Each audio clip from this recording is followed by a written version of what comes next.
21 of them were boys.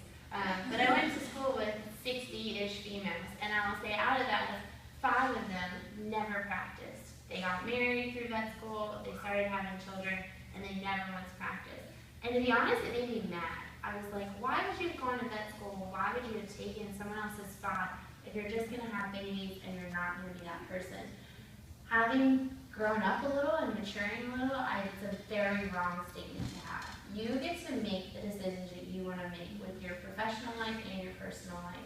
If I decided today to go and have a baby, no one has that right to judge me or to think that I shouldn't be in practice because of the 12 years I put into the person that I am now professionally. You get to make those decisions, and again, have the confidence that you want to do that with yourself. They are not bad people because they're not practicing. I know just as many people that are not practicing because they hated being a veterinarian.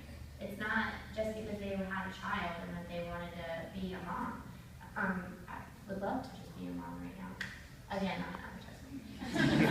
That's kind of one of the beauties of life, right? You can always reinvent yourself and decide you want to do something new or do something different.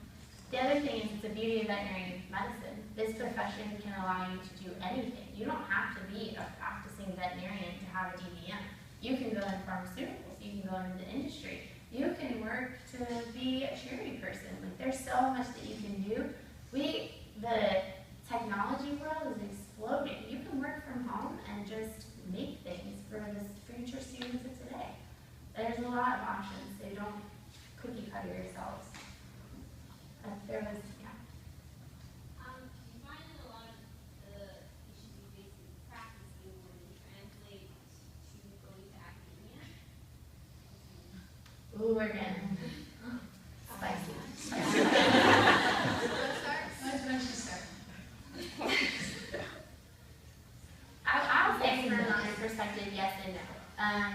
You know, we put ourselves in front of 120 students, 180 students, and again, like, I feel like sometimes Dr. Jablonian has to tell everybody that yes, she's right, or when I want to get a raise, I feel like I have to fight for it more than maybe a counterpart that's male would have to fight for it.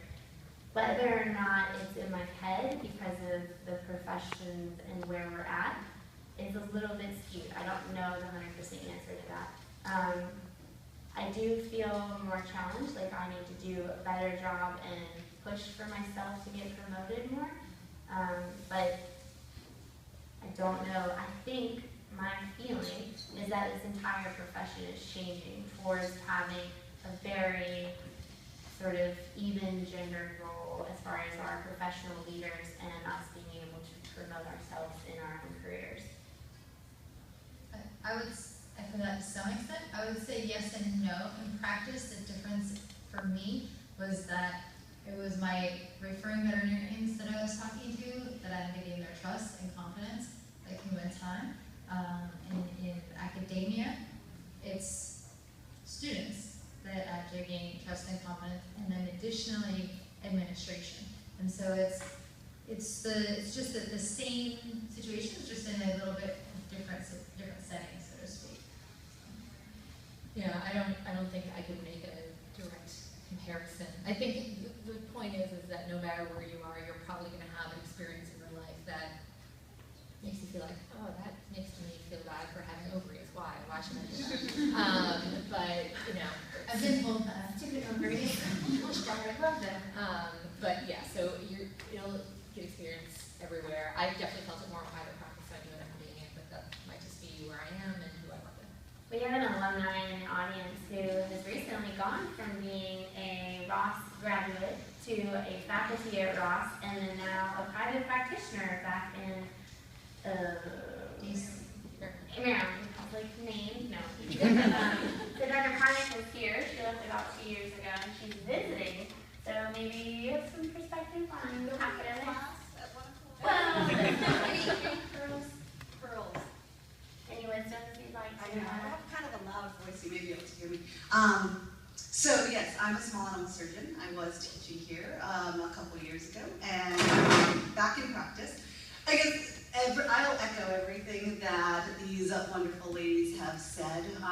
There definitely is challenges. There's challenges in academia as a woman. There's challenges in private private practice. And I think the biggest thing is having that self-confidence in yourself to be able to overcome those challenges.